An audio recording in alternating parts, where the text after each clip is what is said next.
E é com esse objetivo que nós trazemos o tema da noite. Você e os outros. Nós e o mundo.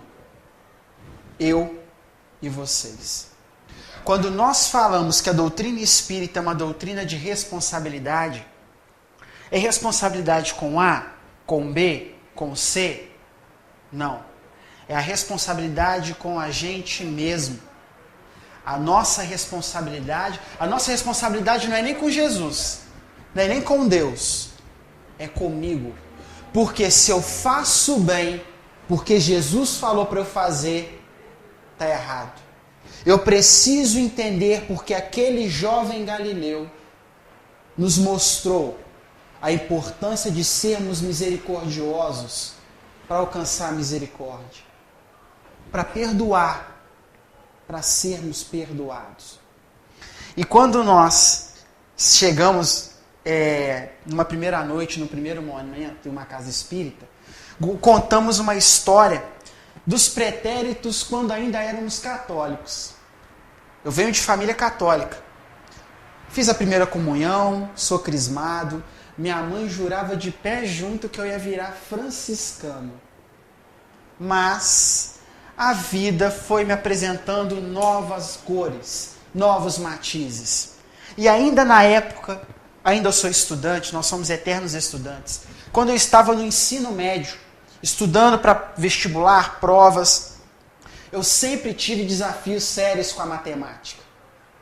E o meu professor um dia, peço licença ao Renato, ele falou assim: ô Júnior, e eu estava guardando meu material, e eu fui o último a sair da sala, e ele falou assim: ô Júnior, vem cá. Eu falei assim: ué, meu professor me chamando? E ele falou assim: olha, você é um jovem que eu vejo que tem muita responsabilidade. Palavras dele. Mas eu vejo que você é esforçado, mas você tem muita dificuldade com a matemática. E ele me disse assim: matemática, Júnior, não é conta, é raciocínio. E ele veio e me fez uma pergunta assim: ô Júnior, esse número 1, ele está sozinho? E eu olhei para o número 1 e pensando, eu dei a resposta que eu tinha medo. Professor, esse número 1, ele está sozinho? E ele falou: não, Júnior. Esse número 1, ele está sendo dividido por 1, está sendo multiplicado em uma fração de 1 por 1, e quando eu me deparei, ele encheu o quadro de número 1, de frações 1 por 1. Aí vocês vão falar assim para mim: mas Júnior, o que isso tem a ver com doutrina espírita? Tudo, né? Não é assim? Porque se eu me restringo ao que eu estou vendo, a minha análise de qualquer fato é limitada. Porque Paulo de Tarso vem falar que nós temos uma nuvem de testemunhas. O que ele me ensinou naquela época, que eu não era espírita ainda, serviu para eu abrir um pouco mais meu leque com relação à matemática. Mas anos depois, quando eu me tornei espírita, porque quando Kardec questiona a influência dos espíritos nos nossos atos, e os amigos espirituais respondem: muito mais do que imaginais, pois de ordinário são eles que vos dirigem, não na condição de marionetes, mas o intercâmbio contínuo que acontece. Então que nessa noite nós possamos estar receptivos à assistência e o tratamento que já iniciou. Que nós possamos receber o nosso pacotinho de luz. Porque se eu estiver aqui pensando na novela, pensando nos afazeres de casa, pensando no trabalho, perde o sentido. Porque se eu tiver para receber um galão de água, se eu tiver desatento, eu recebo um copinho minúsculo descartável. Que nós possamos estar aqui em tempo integral. Quando William Shakespeare, na peça Hamlet, o príncipe Hamlet, no seu monólogo com a caveira, ele fala: ser ou não ser, existir ou não existir, eis a questão. O que é que eu sou de verdade? Quando aqueles que me julgavam pela aparência já tiverem retornado, que achavam que eu era alguma coisa dentro da percepção deles, quem é que eu sou de verdade? E então, nós lembramos de uma parábola oriental, de um mestre chamado Sucia. Mestre Sucia, um dia, refletindo, angustiado, os discípulos olhando a postura, o que aconteceu com o mestre? Por que ele está tão preocupado? E de repente, um deles, encorajado, vai perguntar ao mestre, por que o senhor anda tão preocupado, tão angustiado? Nós nunca o vimos assim. E ele fala, estou com medo do tribunal celeste. Mas como, mestre? O senhor é tão bom, tão responsável, que dirá a nós, que somos discípulos ainda tão falhos. E então, o mestre responde, eu não estou com medo se eles me perguntarem, Sucia, por que você não deixou uma obra conforme a de Moisés? Eu vou responder, não fui Moisés porque eu não sou Moisés. Então por que você não deixou uma obra intelectual conforme a de Maimônides, que foi um grande religioso, matemático medieval? Não fui Maimônides porque eu não sou Maimônides. Mas a pergunta que mais me angustia, que mais me atormenta, é se eles perguntarem, Sucia, por que não foste Sucia?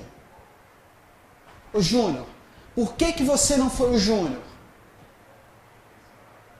E é importante refletir quando, no Evangelho segundo o Espiritismo, capítulo 13, item 9, a comunicação da irmã Rosália, de Paris, 1860, que ela vem falar, justamente nesse capítulo, não saiba a vossa mão esquerda o que faz a vossa mão direita.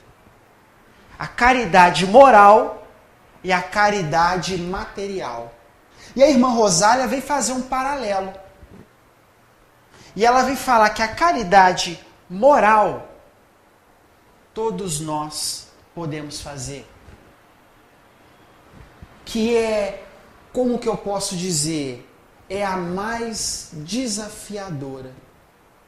Porque o problema, quando a gente pensa na material, o problema não é a esmola material que eu dou, mas qual a intenção que eu a dou. Porque muitas das vezes, Jesus quer ter perto, Jesus quer olhar nos olhos, aquele que eu quero longe. Aquele que chega mal cheiroso, maltrapilho, eu dou a moeda, afasta de mim, vai embora. Será que ele quer a moeda? Muitas das vezes ele quer um olhar. Me ajuda. Mas se eu der a moeda, vai com Deus. Eu espero que essa moeda te ajude de coração. Vai. E a irmã Rosália vem falar, começa a fazer o paralelo, e ela tem uma frase, ela começa assim, amemo-nos uns aos outros, e façamos aos outros aquilo que quereríamos que eles nos fizessem. Que se isso fosse observado, ela não iria se deparar com os cenários tristes que ela via. Mulheres decrépitas, carregando seus filhos em condição de penúria. E aí, a gente começa a pensar um pouco mais, que a irmã Rosália traz para nós, que quando alguém chega e fala uma coisa que me chateia, eu silencio. Quando alguém tem mais vontade de falar alguma coisa, eu dou oportunidade para que ela falar. Quando alguém me ofende e eu não revido, isso não é humildade. Porque a humildade, quando eu tiver que liderar, eu liderar. Quando eu tiver que ser liderado, eu vou ser liderado. Isso é caridade moral, que não é dar ouvido ao mau proceder de outra pessoa. Não tem nada a ver com humildade. E ela começa a discorrer e a gente começa a pensar um pouquinho mais. Quando alguém chega no centro, se eu observo, se eu me preocupo com a vestimenta, se eu julgo pela roupa, perde o sentido. Imaginem vocês estarmos fechando hoje o Dom Pedro. Chega alguém pedindo ajuda. Olha, meu irmão, passe amanhã. Passe amanhã porque hoje já acabou as atividades. Será que isso seria o que os mentores da casa esperam de nós? E quando nós, os amigos espirituais, André Luiz, em uma das mensagens do livro O Espírito de Verdade, intitulado Você e os Outros, ele diz assim: amigos, importante essa palavra, guardem essa palavra, amigos, atendamos ao apelo da fraternidade. Quando a gente busca o significado da palavra fraternidade, é afeto, carinho de irmão. Atendamos, porque André Luiz vem falar que o mal começa na indiferença dos nossos corações. E quando a gente pensa na palavra indiferença, é uma das traduções mais tristes que eu acho. Nem bem, nem mal.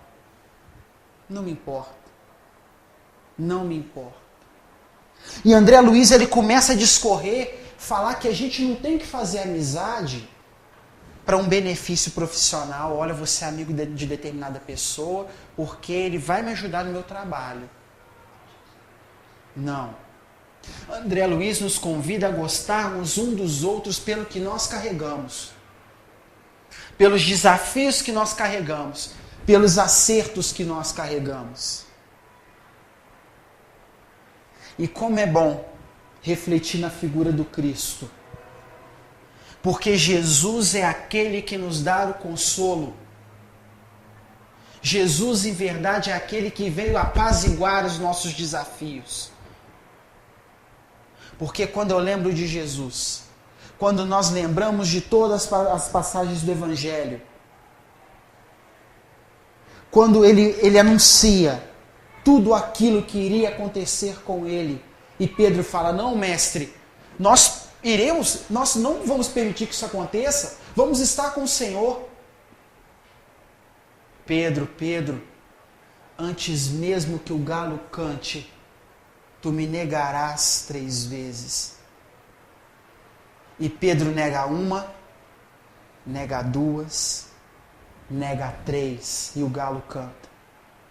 Imaginem a dor que Pedro sentiu nesse momento. Ele disse, ele sabia que eu ia negar. E ali foi apresentada a santidade efetiva daquele homem. E então, quando posteriormente ele se apresenta, e Jesus, olhando para Pedro, nos olhos de Pedro, como um amigo, Jesus pergunta uma vez: Pedro, tu me amas?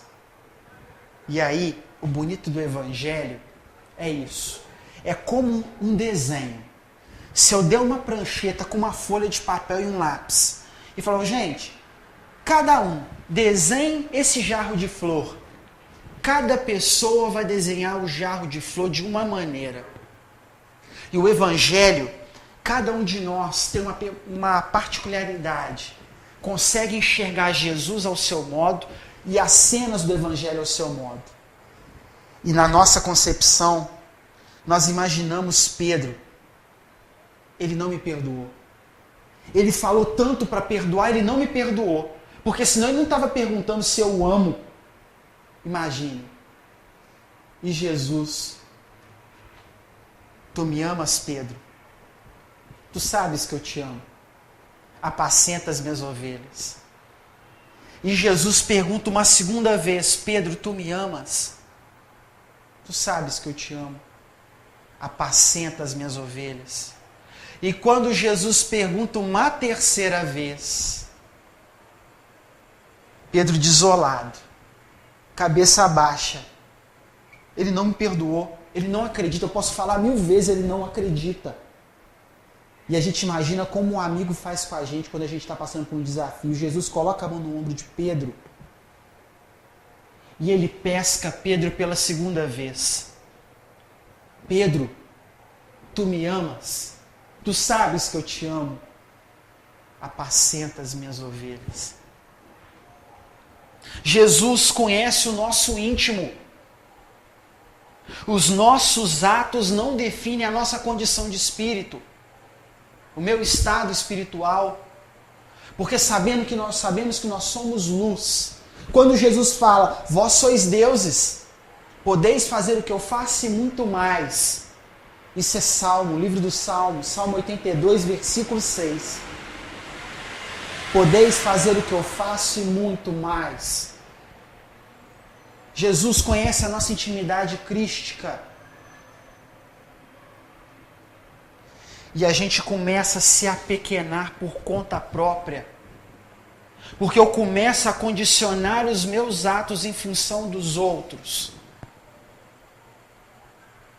Quando eu entendo que a vida do outro é a vida do outro, eu sofro menos. Eu sofro menos. Entender que se eu não me definir, na mão do outro eu sou qualquer coisa. Se eu não me defino, na mão do outro eu sou qualquer coisa. E é interessante, quando Pilatos manda chamar Jesus. Tragam Jesus até a mim. Tragam Jesus até aqui. E Jesus, amarrado, algemado, como um ladrão. E ele chega a Pilatos e fala, tu és rei? Tu és rei? E Jesus olha para Pilatos e fala, tu falas isso de tu mesmo ou porque falaram sobre mim a você? Acaso eu sou judeu?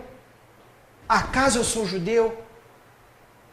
E Jesus fala, o meu reino não é deste mundo, porque se o meu reino fosse aqui, o meu povo não ia deixar que eu caísse nas tuas mãos. Ah, então és rei. Tu dizes, eu não vi a este mundo a não ser para dar o testemunho da verdade. Aquele que escuta a minha voz, escuta a verdade. E aí, a gente imagina o desespero de Pilatos, porque viu a serenidade no rosto daquele homem. Por que não falas a mim? Não vê que eu tenho o poder de te condenar ou te libertar? O que é a verdade? Meus irmãos, minhas irmãs, o que é a verdade? E Jesus, olhando para Pilatos, tu não tens poder algum sobre mim? Isso não te foi concedido do céu. Isso não te foi concedido do céu. E o que é a verdade desse Galileu, desse jovem que subiu no monte, Mateus capítulo 5, que começa a falar, olha, você que chora, você vai ser consolado. Bem-aventurado, avante, você que tem fome e sede de justiça, porque você vai ser saciado. Olha, aquele que te pedir 1000, caminha 2000. E ele começa a discorrer o sermão do monte. E quando Jesus fala, é interessante, quando ele se depara com o cego, o que queres que eu te faça? Imagina Pedro, na rudeza de Pedro, ô mestre, é claro que ele quer que o Senhor cure a cegueira dele. Isso é óbvio. Até eu que não sou Messias, eu sei. Mas era o objetivo? Não era. E Jesus queria escutar da boca dele, porque é responsabilidade dele. Tu podes. Me cura, mestre. Tu podes. A tua fé te salvou. Vá e não voltes a pecar. A responsabilidade é nossa. É nossa. Quando Jesus falava que seja feita conforme a tua fé. A tua fé. E André Luiz, ele vem falar nesse texto que a gente não tem que demorar para visitar alguém que está doente, porque muitas das vezes a gente já chega para visitar alguém de costa, para pensar que a gente está indo embora. É o momento do aprendizado. Enxergar a dor do outro. Enxergar os desafios do outro, sim. Quando nós vamos no hospital, nós vemos alguém acamado, enfermo, vemos o quão o corpo é perecível, vemos as mazelas, as máculas da dor, da irmã dor. Quando a gente começa a enxergar a dor do outro, a nossa dor fica pequenininha. Eu tenho uma sugestão sempre quando alguém nos chega assim: olha, Júnior, eu estou deprimido, a minha vida não tem sentido. Ou eu sugiro para fazer uma visita no hospital, ou eu sugiro o seguinte: dá uma olhada na despensa da sua casa. Conta quantos pãezinhos você tem lá. Coloca um presunto, uma mussarela. Coloca na sacola e vai andar. Você dá um pãozinho ali, um pãozinho aqui. Mas Júnior, ele vai ter fome de novo. Vai. Mas para quem não fazia nada, para quem não enxergava a dor do outro, é um grande passo. É um primeiro passo. E a gente começa a dar o pãozinho, a gente começa a se sentir melhor, já fiz isso. Porque a gente começa a entrar num ciclo de autopiedade. Só eu que sofro. Quantas dores maiores do que a nossa. Quantas síndromes do pânico, quando a gente sobe o calçadão. A gente percebe os desafios, diagnóstico de câncer, desemprego, pessoas às vezes que estão até pensando em casar, mas não acha quem. Desemprego. E a gente começa a perceber, quando a gente sobe em prece, abençoe essas pessoas. Eu não sei as dores que elas estão trazendo, mas abençoe cada uma delas, Pai. E que elas possam enxergar o privilégio de estar passando pelos desafios. Porque, em verdade, quando passamos por algum desafio, é porque Deus lembrou da gente. Olha, porque eu te amo, você precisa passar por isso. Cada um de nós, bem-aventurados aqueles que sofrem, porque tem dor maior. E que eu não me aproxime das pessoas por alguma vantagem, ou às vezes pela forma dela vestir. Que eu não use palavras, ou que eu venha a zombar de alguém por uma palavra mais humilde que ela fale. Tudo isso André Luiz ele vem pontuando. Será que em algum momento eu fiz isso? E quão desagradável é quando faz com a gente. Porque quando eu lembro, amemo-nos uns aos outros. E façamos aos outros aquilo que eu queria que me fizessem. Quando a gente se coloca no lugar do outro, a gente começa a enxergar. Porque, em verdade, os amigos espirituais falam, quando alguém nos ofende, é o momento crucial da nossa encarnação. Porque ali eu posso dissipar a treva, silenciando e abençoando. Ou eu posso ajudar a multiplicar, agredindo, revidando. Eu posso fazer isso. Quando eu silencio, eu enxergo. Ele ainda não viu as coisas que eu já vi. Não na condição de melhor, mas da responsabilidade de enxergar que o outro é um instrumento divino que me torna muito mais próximo de Deus. Quando a gente chega num lugar, não gostei dessa pessoa. Por que disso? A doutrina espírita nos convida ao raciocínio, à fé raciocinada.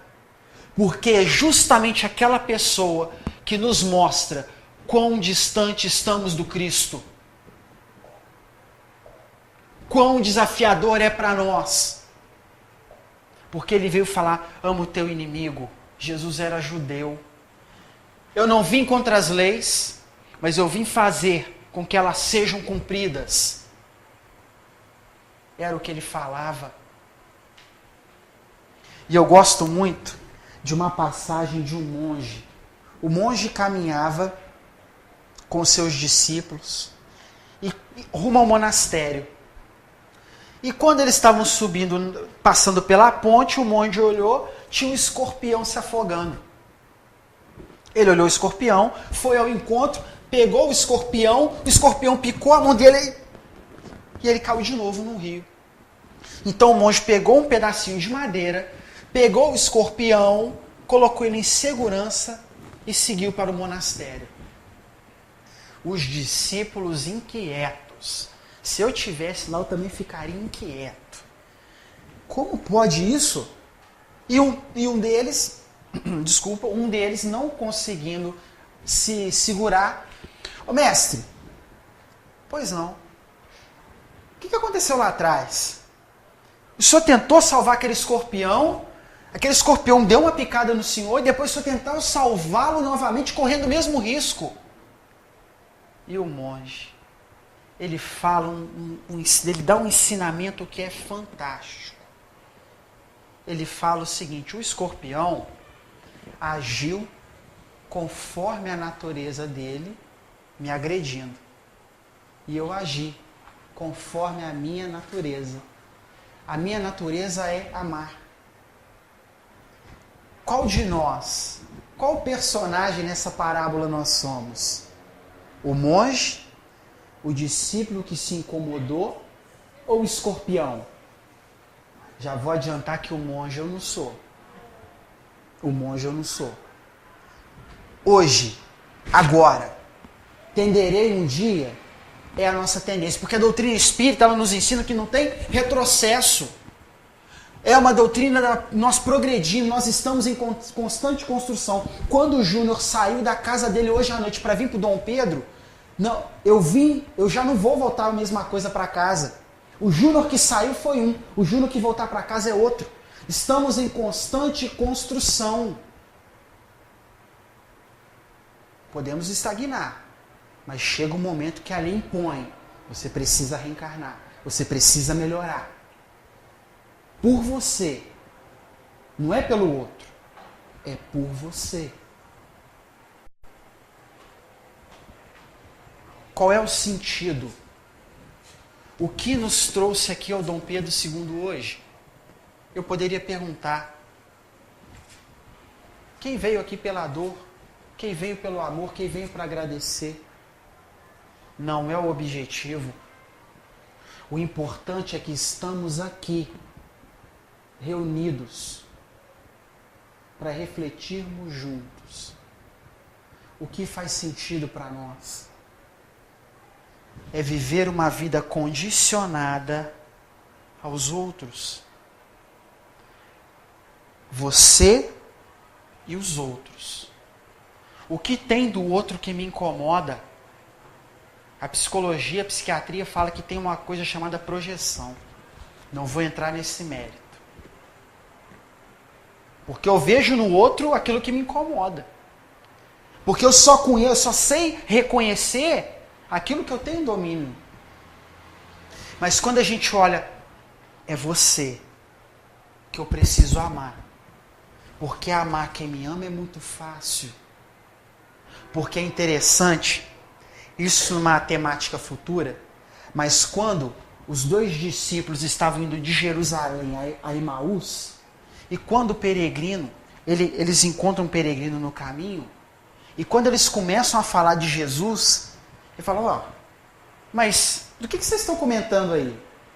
Então, peregrino, tu não sabes o que aconteceu nos últimos dias em Jerusalém? Será que é só você? O que aconteceu? Com Jesus o Nazareno, varão profeta, grande em obras e palavras diante de Deus. Grande em obras e palavras. Jesus foi conhecido pelo que ele fazia, não pelo que ele falava. Jesus fazia, depois ele falava por que ele fez. Isso é importante.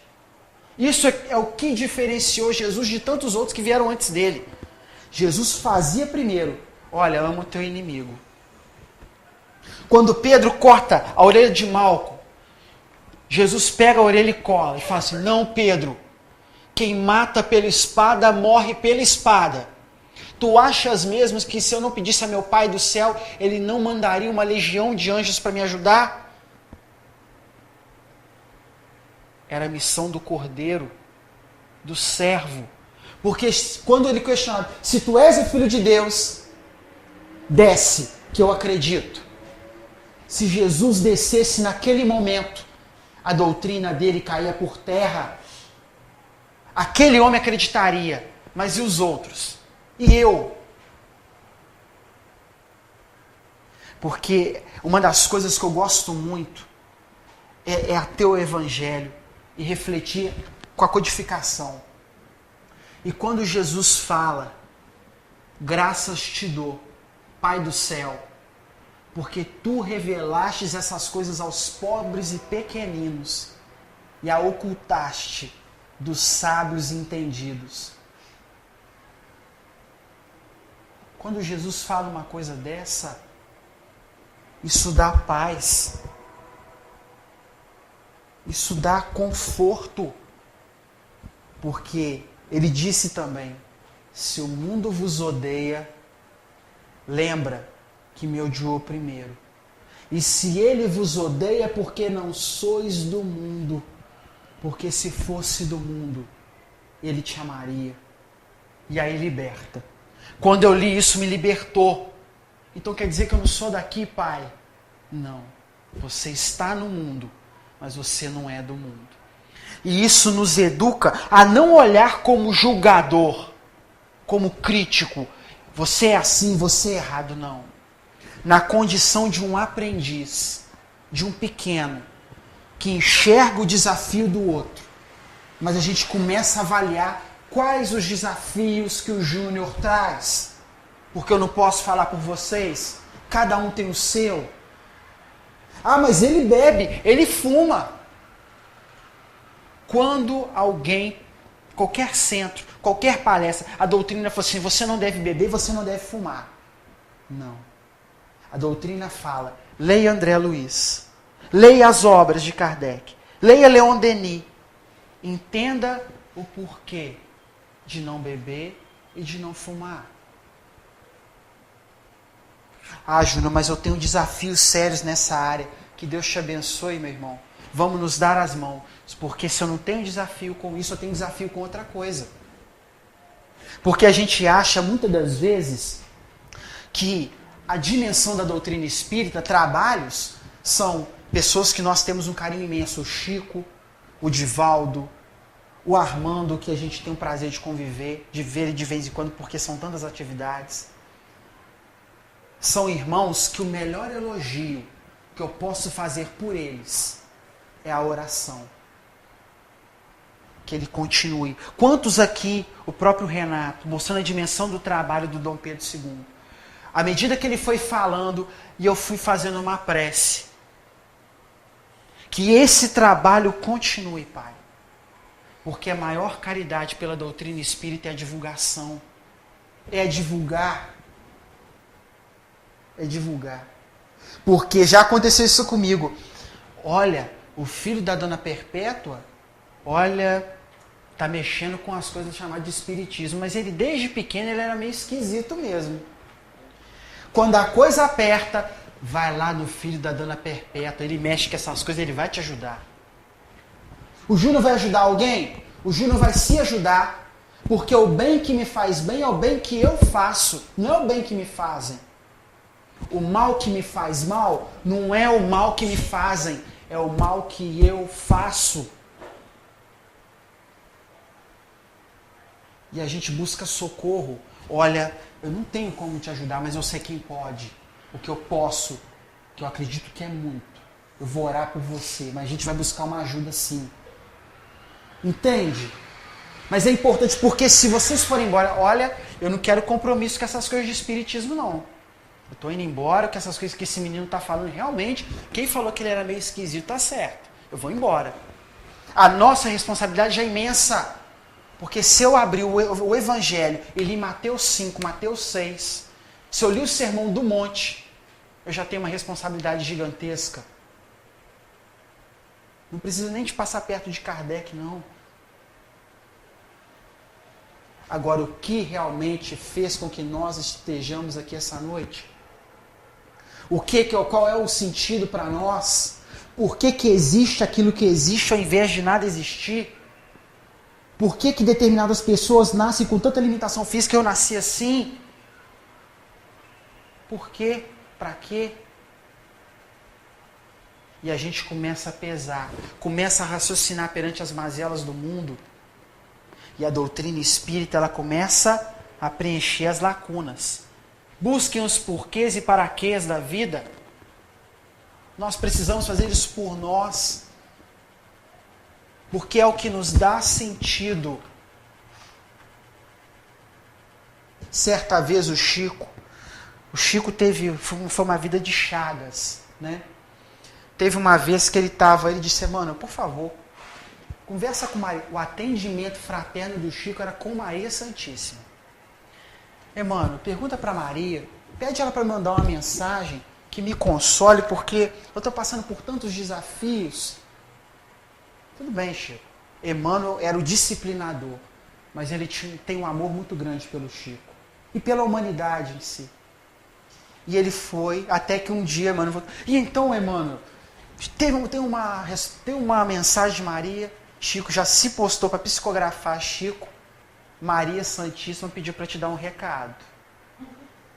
Isso também vai passar. Qualquer dor, qualquer momento de alegria, isso também vai passar. Imaginem vocês um jovem que era tido como uma promessa do futebol brasileiro. Dizem que nós perdemos um grande jogador de futebol.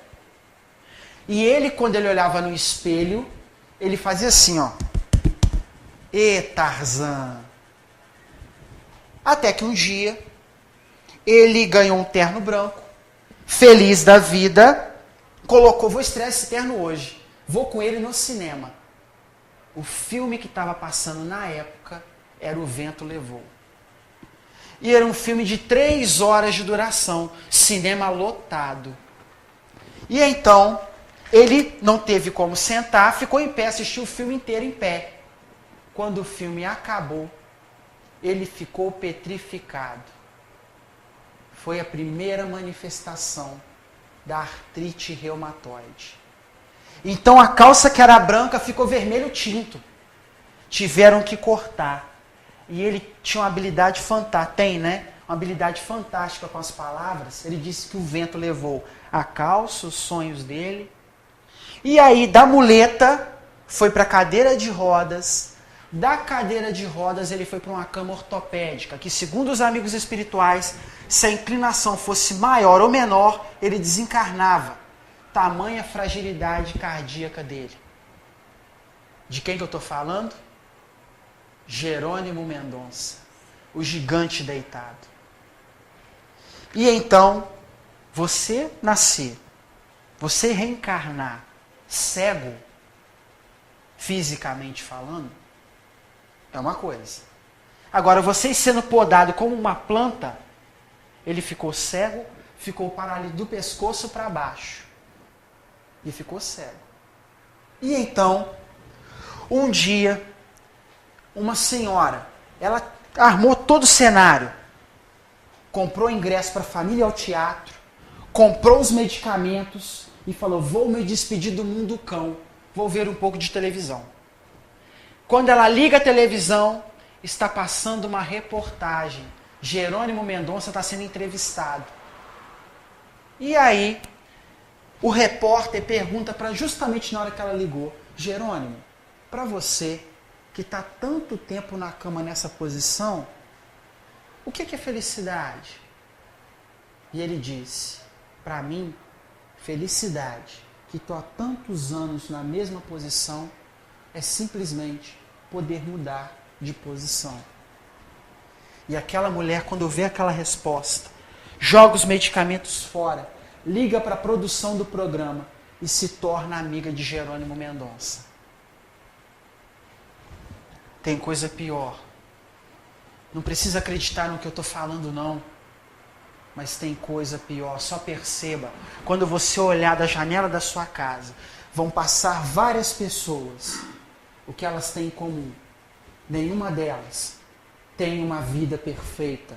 Na nossa visão material.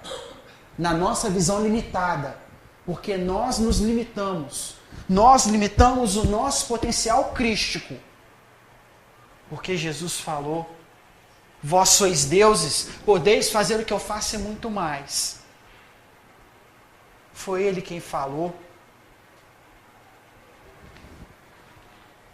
Você e os outros. Qual é a mensagem que nós estamos mandando no nosso dia a dia? Porque os amigos espirituais nos orientam na FEAC. Ser espírita dentro da FEAC é muito fácil. Quero ver vocês na casa de vocês. Quando a gente chega na cozinha, vê aquele monte de panela suja, prato sujo. Se a gente fosse católico, a gente ia fazer o quê? Se benzer, né? Meu Deus! O discípulo do Evangelho, o candidato a discípulo, silencia e lava. Porque o Evangelho fala: amas tu. Não fala ama ele. Amas tu. E a gente faz uma prece: meu Deus, me ajuda. Eu não sei se já... Com certeza não, mas o Chico conta. O Chico conta que certa vez o gatinho dele havia feito um dejeto, cocôzinho na sala. E ele começou a chamar o filho dele para limpar. Emmanuel apareceu: ô Chico, o que você está gritando aí? Não, meu gatinho fez cocô na sala e eu estou pedindo meu filho para limpar. Limpa você, Chico. Quantos desencarnam e chegam aqui desse lado com a mão atrofiada? E a gente vai precisar que quando você chegar para esse lado, que você venha trabalhar. Já pensou a gente cuidando da sua mão atrofiada? O Chico nunca mais chamou o filho dele para limpar. Ele mesmo limpava. É o exemplo. Porque ao invés de eu criticar o outro que não fez, que eu possa fazer a minha parte. Que eu possa fazer a minha parte. Porque essa era a mensagem do Cristo. Essa era a mensagem do Cristo. E eu gosto muito de trazer uma reflexão com relação ao tema.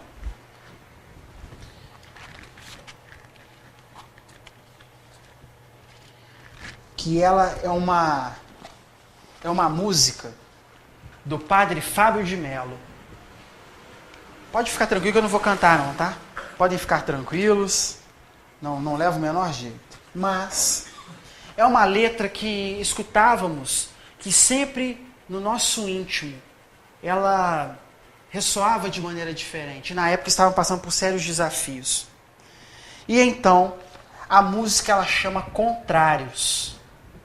Ela vem falar assim: só quem já provou a dor, quem sofreu se amargurou, viu a cruz e a vida em tons reais.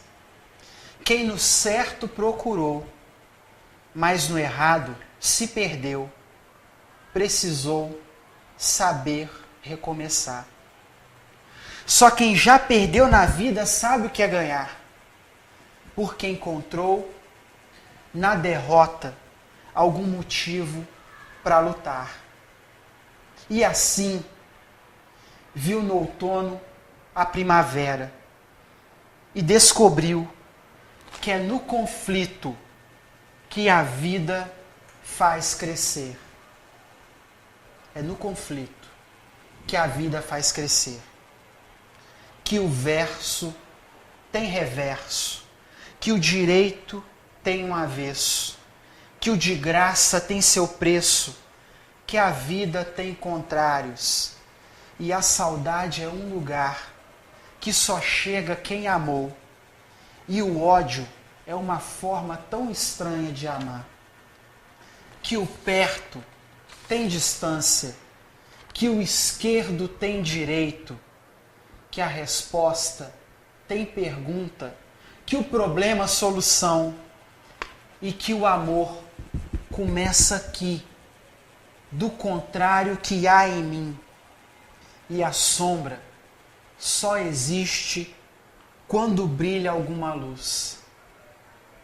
Só quem soube duvidar pôde, enfim, acreditar. Viu sem ver e amou sem aprisionar. Quem no pouco se encontrou, aprendeu a multiplicar, descobriu o dom de eternizar. Só quem perdoou na vida sabe o que é amar, porque aprendeu que o amor só é amor se já provou alguma dor. E assim, viu grandeza na miséria. E a gente lembra de Francisco de Assis. Descobriu que é no limite que o amor pode nascer. Que o verso tem reverso. Que o direito tem um avesso. Que o de graça tem o seu preço. Que a vida tem contrários. E a saudade é um lugar que só chega quem amou. E o ódio é uma forma tão estranha de amar. Que o perto tem distância, que o esquerdo tem direito, que a resposta tem pergunta, Livro dos Espíritos, e o problema é a solução, e que o amor começa aqui, no contrário que há em mim, e a sombra só existe quando brilha alguma luz.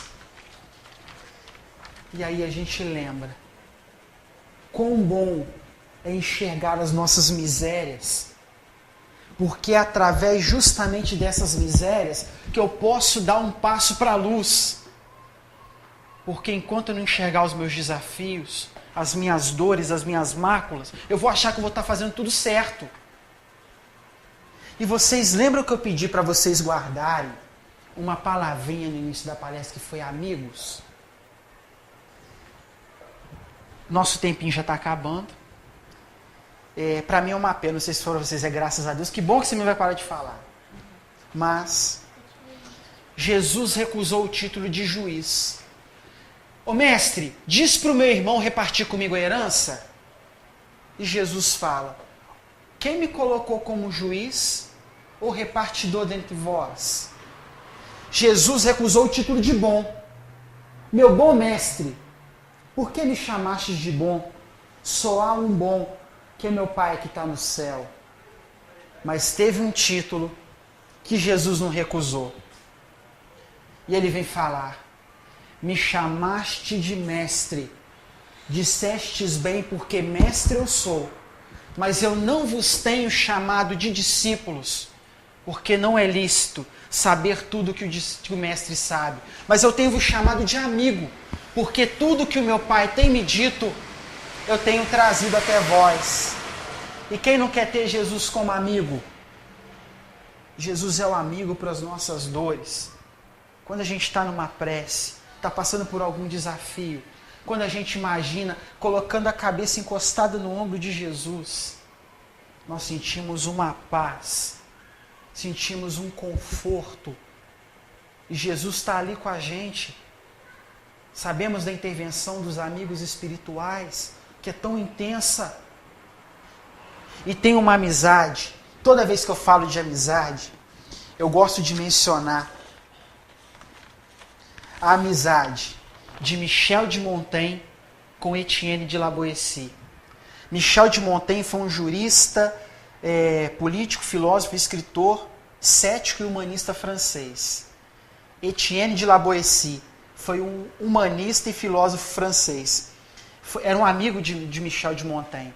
E ele foi um daqueles jovens que, com 18 anos, ele escreve o Discurso da Servidão Voluntária. 18 anos. Eu, com 32, não consigo esboçar nada disso, nem aproximar. É um espírito antigo. O Júnior vai entender um dia lá várias reencarnações. Assim como Castro Alves, que aos 18 anos escreve o Navio Negreiro. Então a gente olha que são espíritos velhos, que trazem sabedoria de outras esferas.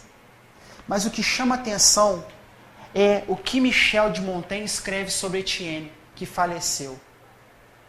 Ele fala: se me forçarem a dizer porque eu o amava, eu sinto que eu não posso expressar. A única coisa que eu posso dizer, e ele vem falar uma frase que é belíssima: parce que c'était lui, parce que c'était moi. Porque era ele, porque era eu, porque eu amo o meu amigo. Ele é igual, é diferente. E isso eu só tenho na isonomia da amizade.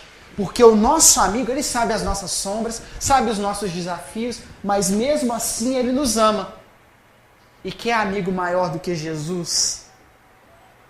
Que sabe dos nossos desafios, sim, hoje. Mas lembremos que os nossos atos, hoje, não definem a minha condição de espírito. Porque somos luz. E quando Michel fala de Etienne, porque era ele, porque era eu. Parce que c'était lui, parce que c'était moi.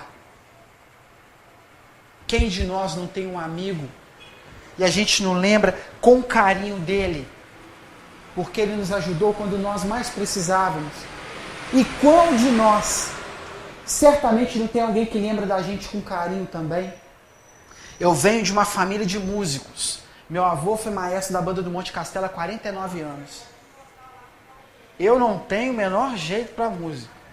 Mas o meu irmão mais velho vem com essa afinidade com meu avô. Estou comentando isso porque meu avô, quando nós frequentávamos o ensaio, ele dizia assim: agora nós vamos ensaiar o dobrado da banda. Amigos são poucos. Amigos são poucos. E quando meu avô falava, meu avô que está presente no recinto, quando meu avô falava, meu avô fala, ele saía, e ele tinha o hábito de andar com a gente na rua, e ele cumprimentava todo mundo. E eu não entendi, eu falei: mas como assim, vô? O senhor fala que amigos são poucos, mas o senhor cumprimenta a todos. Ele diz: o rosto é do povo, mas o coração é meu. Meu avô tinha dores que nós presenciávamos que os outros nem tinham ideia, mas ele estava sempre sorrindo, sempre passando coisas boas. E foi o legado que ele nos deixou.